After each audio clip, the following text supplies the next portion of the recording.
Welcome to our Hong Kong Brief program. Today, we have some exciting news from various fronts. First up, Hong Kong investors are making waves as they turn their focus to Japan's hotel market, with investments expected to reach a record high this year. This trend is fueled by Japan's low interest rates and its appeal to tourists, making it a strategic move for investors looking to diversify amidst economic uncertainties. Next, we spotlight Kevin Suen Chung-yi, a diving instructor who is on a mission to combat marine pollution in Hong Kong. His initiative has already led to the cleanup of over 2.4 tons of debris from the ocean, showcasing the power of community efforts in protecting our marine environment. As a finalist for the Spirit of Hong Kong Awards, Suen's work emphasizes teamwork and education in the fight against ghost nets. Lastly, the Hong Kong women's rugby team is gearing up for a crucial match against the Netherlands after a triumphant victory over Madagascar. Coach Andrew Douglas is urging the team to capitalize on this momentum for a chance at qualification for the Women's Rugby World Cup. With the stakes high, the players are ready to elevate their game.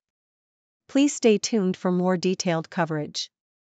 South China Morning Post reports that Hong Kong investors are increasingly turning their attention to Japan's hotel market, which is set to reach a record high of 600 billion yen, approximately $4.1 billion, this year. This surge in investment is driven by Japan's low interest rate environment and its appeal as a prime tourist destination. Property consultancy JLL noted a remarkable 64% increase in hotel deals during the first half of the year, totaling 378 billion yen. Notable investors, such as the Chiu family and Han Kwok Land Investment, have already made significant strides in acquiring and managing hotels in Japan, with the Chiu family owning 5 hotels through Agora Hospitality Group. The growing confidence in Japan's hospitality sector is also supported by a rising number of tourists and improving economic conditions, including wage increases for Japanese workers.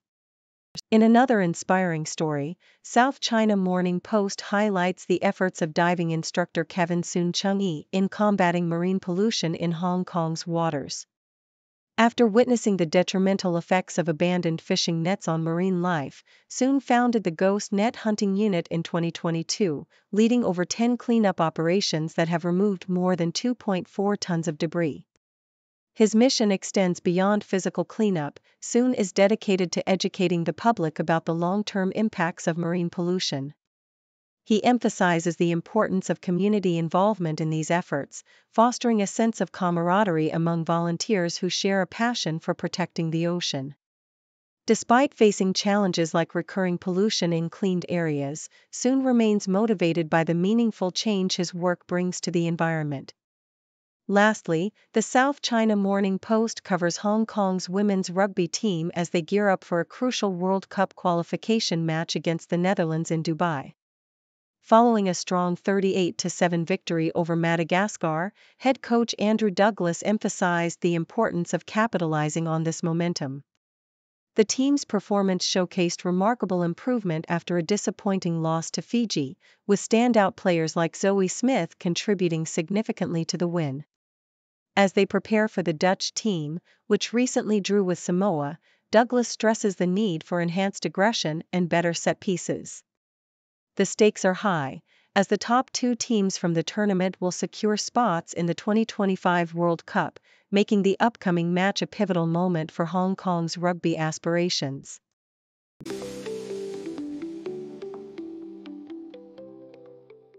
South China Morning Post reports that during China's Golden Week National Day holiday, the property market saw a surge in sales, driven by recent stimulus measures announced by Beijing. In Shenzhen, local developer Golden Real Estate experienced a bustling sales center, with families and couples eager to purchase flats, leading to total sales of approximately 300 million yuan in just one day. The government's easing of restrictions, including the removal of curbs for local and non-local residents, along with significant mortgage rate cuts, has rejuvenated buyer confidence.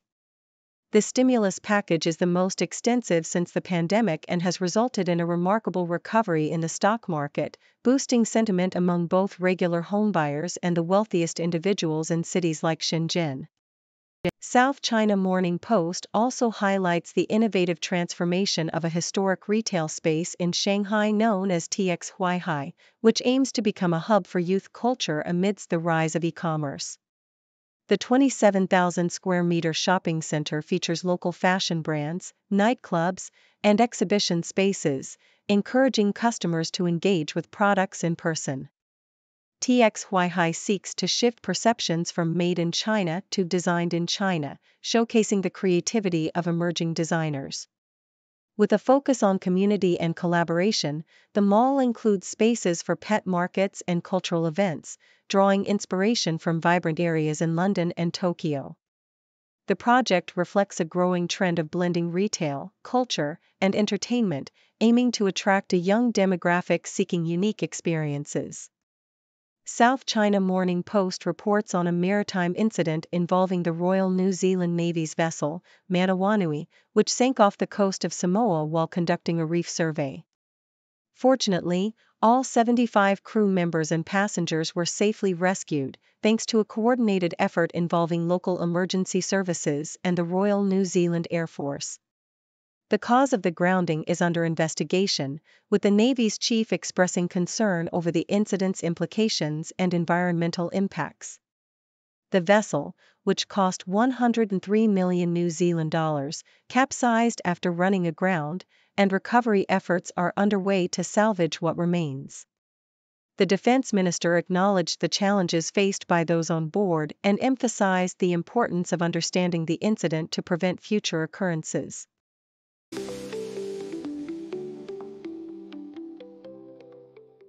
The Sydney Morning Herald reports on Ausvolt, a West Australian company that aims to transition from coal-fired power to renewable energy by establishing a battery gigafactory in Collie. As the Mudgee Power Station prepares to close in 2025 and the Collie Power Station in 2027, Ausvolt plans to employ skilled workers from the coal industry, helping to reshape the local economy. The factory is expected to produce 5 gigawatts of battery storage, providing jobs for 750 locals and using environmentally friendly technology for production.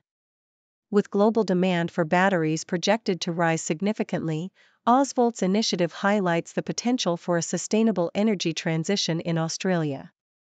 CNN highlights Hong Kong's ambitious plan to install thousands of surveillance cameras, raising concerns among experts about increasing surveillance akin to mainland China. The Hong Kong police justify this expansion as a necessary measure to combat crime, with plans to incorporate facial recognition and AI technology. Critics argue that the political context of Hong Kong, especially following the 2019 protests and subsequent national security laws, heightens the risk of these technologies being used for repression. The ongoing debate emphasizes the need for careful regulation to protect citizens' privacy and freedoms in a city that has seen significant changes in governance and civil liberties. South China Morning Post sheds light on the urgent situation facing Bethune House, a shelter for migrant women in Hong Kong that is at risk of closing due to financial shortfalls. With a pressing need for 1 million Hong Kong dollars to continue operations, the shelter has provided crucial support to women like Sri, who fled an abusive employer. Despite efforts to secure funding through various channels, the shelter has only reached 40% of its goal, highlighting the challenges faced by organizations serving vulnerable populations amid a struggling economy. The story underscores the vital role Bethune House plays in the lives of many migrant workers, as both staff and former residents rally to support its ongoing mission.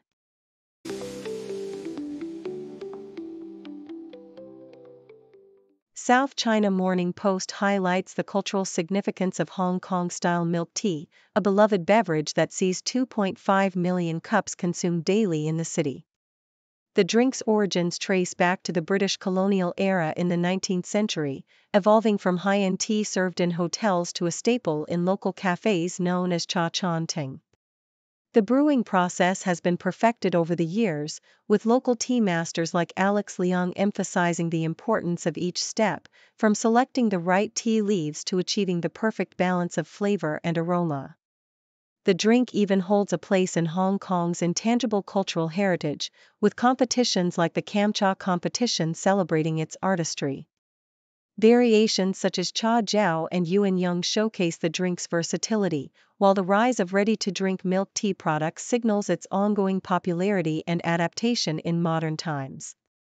South China Morning Post also delves into the challenges faced by Chinese firms as they expand internationally, particularly regarding legal disputes. With the Belt and Road Initiative prompting more cross-border transactions, arbitration has emerged as a vital tool for resolving conflicts outside traditional court systems. Experts emphasize the need for Chinese companies to understand and effectively utilize arbitration clauses in contracts, as many overlook them during negotiations. The differences between civil law and common law systems pose additional challenges, leading to potential inefficiencies in arbitration proceedings. To enhance their global competitiveness, experts advocate for greater government support, the development of standardized arbitration clauses, and the cultivation of a diverse panel of arbitrators to better serve Chinese enterprises in international markets. South China Morning Post showcases the artistry of top pastry chefs like Nicolas Lambert, Cedric Grolet, and Dominique Ansel, who transform berries into exquisite culinary creations. Lambert, who cherishes the memories of berry picking from his childhood, emphasizes the importance of using less sugar to highlight the natural flavors of berries in his desserts.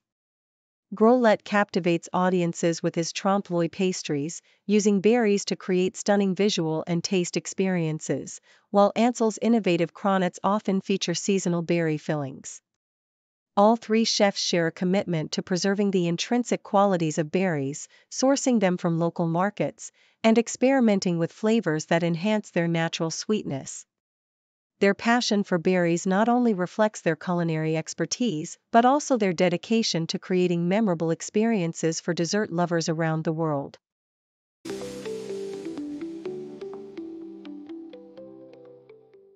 South China Morning Post reports on Victoria Villarroel, Kylie Jenner's former assistant, who was recently spotted at Rosalia's extravagant 32nd birthday celebration in Paris.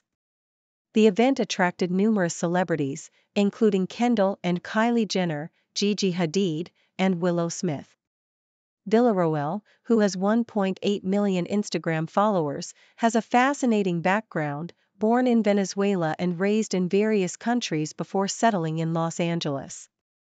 She initially aspired to be a fashion designer, interning at Vogue and Teen Vogue, before meeting Kylie Jenner in 2015 and eventually becoming her personal assistant. Their professional relationship ended in 2019, but they remain close friends, dispelling rumors that Villarroel left to pursue a career as an influencer. In a separate opinion piece, the South China Morning Post addresses the urgent need for a more effective emergency response for Hong Kong's youth, particularly in light of rising suicide rates among schoolchildren. The current three-tier mechanism, established to provide mental health support, has shown significant discrepancies in referrals to psychiatrists, raising concerns that schools and parents may be overly cautious. This has resulted in delays in obtaining necessary medical attention for students in distress. With recent reports of suicides and a concerning trend of young people reluctant to seek help, experts are calling for a thorough review and improvement of the existing system to better support at-risk youth. Another opinion piece highlights the recent auction at Christie's new Asia headquarters in Hong Kong, which aimed to rejuvenate the city's status as an art hub. The auction featured notable works, including a Vincent van Gogh painting that sold for 215 million Hong Kong dollars, slightly below expectations. Despite mixed results, the event attracted a sizable audience and showcased a blend of Western and Asian artists, indicating a resilient appetite for art in the region. Experts noted that while the market is readjusting, Hong Kong's efforts to reclaim its position as a prominent art destination remain vital, especially in the wake of economic challenges.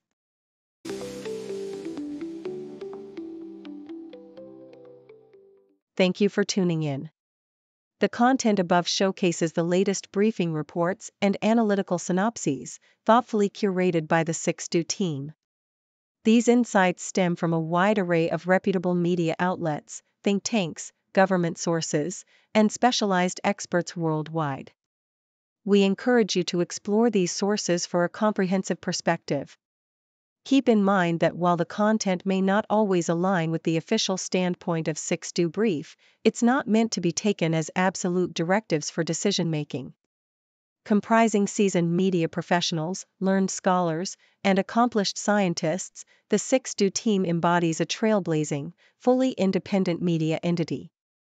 To customize 6Do Brief to meet your professional needs, you have the option to subscribe to a diverse array of briefings on our website, 6dobrief.com. Regardless of your location, you can conveniently receive 6Do Brief via email.